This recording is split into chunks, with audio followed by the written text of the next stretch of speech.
Picnic at the jetty.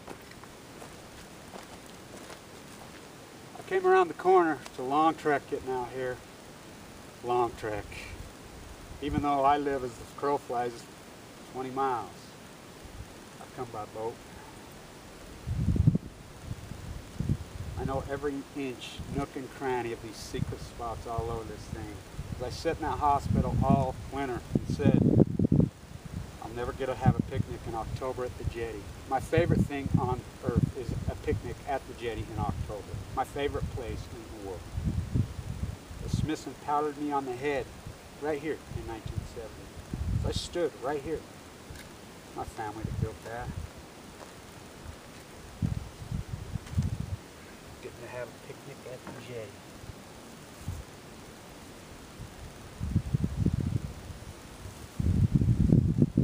So good. Except for that shrimp out of the Atlantic, the BP Atlantic. Or the Fukushima Cesium Pacific. Who'd ever think farm grade would probably be safer? Oh yeah, I'm a juicer. Oh yeah, our water's contaminated, it doesn't matter. As I like to say, what's in my lunchbox? God, still left over from 1970. And a fucking apple. A Steve Chinese fucking Jobs made in China fucking apple. Wow. Wow. Oh, more soup here. 1970. What's that?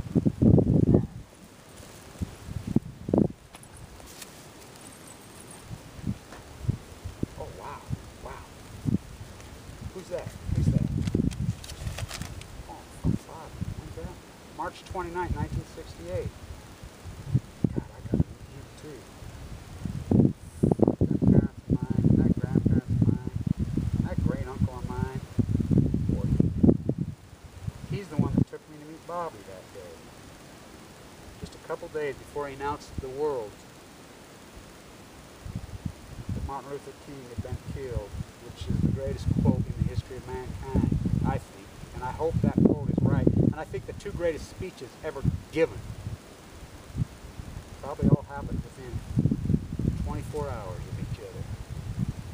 His, when he announced to the world that he'd been killed. The night before, when Martin Luther King gave that. That was 1970, Smithson right here.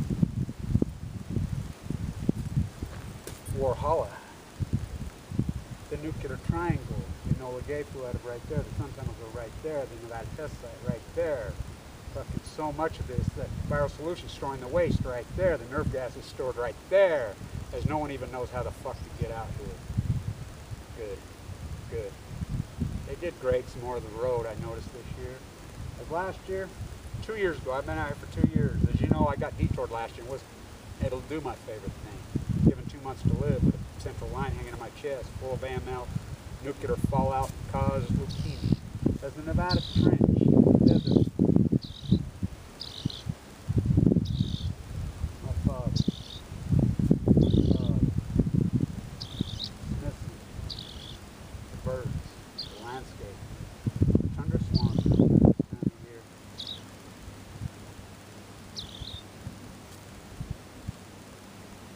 It all ended then. Will it ever come back? I don't know. But personally, I think that the Occupy movement worked. I think it was mega, marquee, epic, powerful. It wasn't AstroTurf. As we had that cultural shift in the early 80s, nobody even knew what was happening. As millions marched anti-nuclear in 1982. Millions and millions and millions. How did it all change? We all went to Wall Street and started chasing money. We forgot. But this summer it changed. The teabagger capitulation, the AstroTurf capitulation. So we're going back to 1970. Huh, maybe them Orioles will win the series. Maybe a guy with a .167 lifetime batting average with 10 gold gloves will be playing shortstop. Maybe that cigarette-smoking freaking little short sawed-off hod tender, Pearl, will come out and rant and rave and carry on.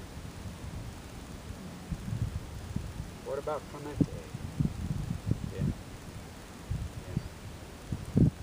Put that in your fucking documentary, Barnes, because your inning number 10 sucked. Up to 1 through 9, you were right. It did fucking imitate. But your 11 is horrible. Inning 11 should be all about how athletes make millions and millions and how working class is repressed. If you want to mirror baseball and sports through that, it's as obvious as the fucking nose on your fucking sucked up money face. In Redford, when you made that iconic movie, yeah, Butch Cassidy should have kicked your fucking ass. Oh yeah, he was a Mormon. Here, wasn't he? Oh yeah. Oh yeah. Think he ever visited out in this fucking area? I think Carson did. I got the film fucking yesterday. I was on Fremont Island. His fucking cross. This is one of the most iconic, gargantuous changes, I think, in the history of mankind happened the last 2 years. I turned to post-ignorance 2 years ago, but Occupy Wall Street, whatever. To the Occupy Wall Streeters, I think it's so iconic as Smithson. He hated museums. He was all about stepping back like Malay, as he could see from the broader perspective. He didn't want museums. Just like the Occupy Wall Street, out in the street, that's where we'll meet. I think it worked, and I think things are changing. I think artistically, cultural, and I think we haven't had anything since then. As he said, how come you got dripping coming off those fucking cans? Because you got to fucking drip. I like it better without. Good, because I don't like fucking dripping. As he also said, everybody will have their 15 minutes of fame in the future as he did those videos. Ahead of his fucking time, boy. Edie?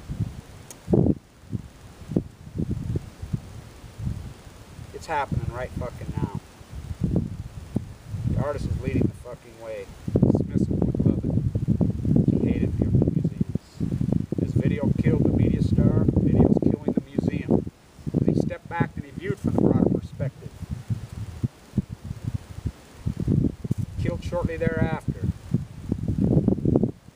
What a fucking landscape. Oh my God, as I came right around the corner and seen, I fucking had visions of Marilyn and the Misfits in that fucking pickup. As he said, I'm an alcoholic.